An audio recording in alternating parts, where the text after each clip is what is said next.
پھر دن ہوا پرانی رات کا، کرے سو شکر ہم خدا کی ذات کا، خدا کی ذات کا نیا پھر دن ہوا۔ آج کی آیت۔ اے میرے بھائیو، ہمارے خداوند ذوالجلال مسیح یسوع کا ایمان تم میں طرفداری کے ساتھ نہ ہو۔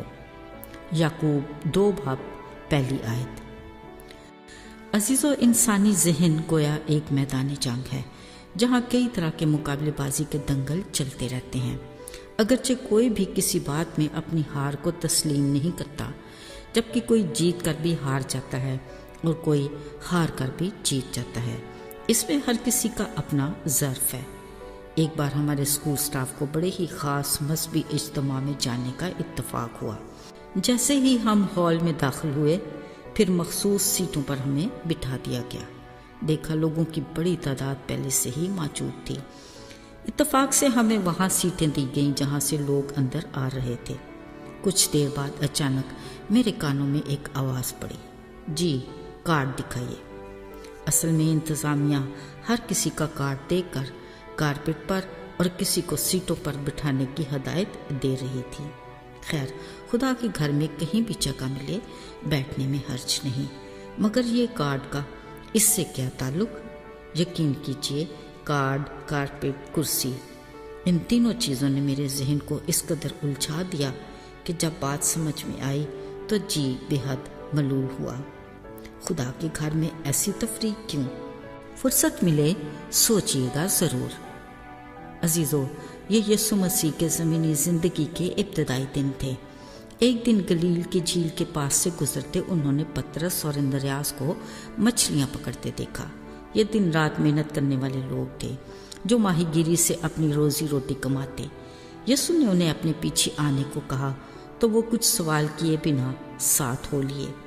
پھر یعقوب اور یوحنا بھی اپنے باپ زبدی کے ساتھ مچھلیاں پکڑنے اور جال دھونے میں مصروف تھے کہ یسوع کے کہنے پر وہ بھی سب کچھ چھوڑ کر یسوع کے پیچھے ہو لیے۔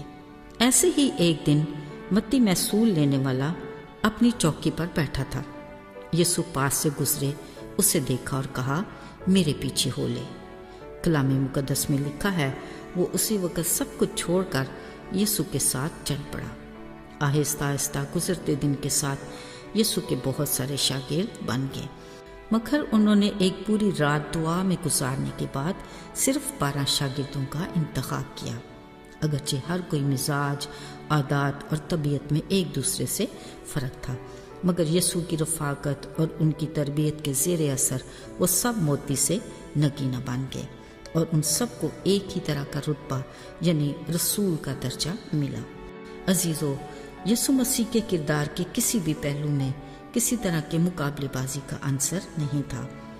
وہ پیدا بھی ایسے ہی گھرانے میں ہوئے جہاں ہر کسی کی رسائی ممکن تھی، اور پھر ان کے پیدا ہونے کی خبر بھی فرشتوں نے سب سے پہلے ان غریب چرواہوں کو دی جو بیت لحم کی کھلی فضاؤں میں سردیوں کی ٹھٹھرتی راتوں میں اپنی بھیڑوں کی گلابانی کر رہے تھے۔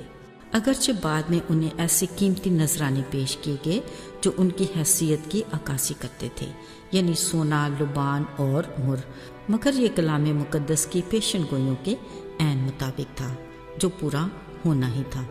عزیزو، وہ یسوع جو اپنا تاج و تخت چھوڑ کر ہماری دنیا میں آئے، ان کے چناؤ کا معیار کبھی بھی کسی مقابلے بازی پر نہیں ہوا۔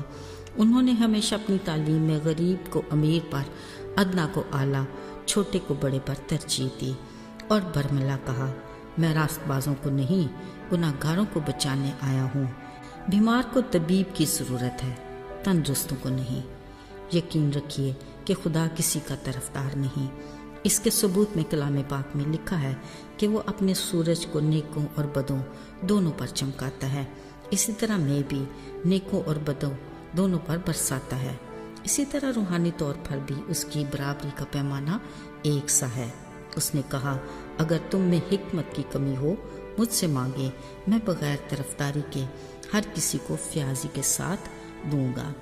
عزیزو، افسوس کلام مقدس کی واضح آگاہی کے باوجود ہماری سوچ کے تانے بانے کسی نہ کسی طرح کے مقابلے بازی میں الجھے رہتے ہیں۔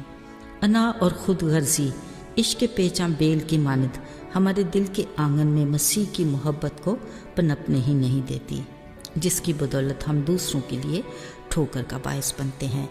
یہی ہماری روحانی زندگی میں بھی بڑی رکاوٹ ہے۔ عزیزو، آئیے آج ہی ہم اپنے دل کے دروازے کو اس کے لیے کھول دیں اور خود کو مکمل طور پر اس کی مرضی کے تابع کر دیں۔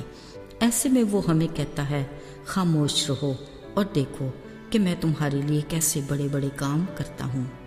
آمین، ایسا ہی ہو۔ آئیے دعا کریں۔ اے خدا، تو کس قدر بلند و بالا ہے، پھر بھی ہم خاکساروں کا خیال کرتا ہے۔ ہم تیرے شکر گزار ہیں کہ تیرے چناؤ کا پیمانہ ان سب کے لیے برابر ہے جو تجھ سے ڈرتے ہیں۔ توفیق عطا کر کہ ہم ہمیشہ اس پیمانے کے مطابق زندگی گزاریں۔ یسوع کے مبارک نام میں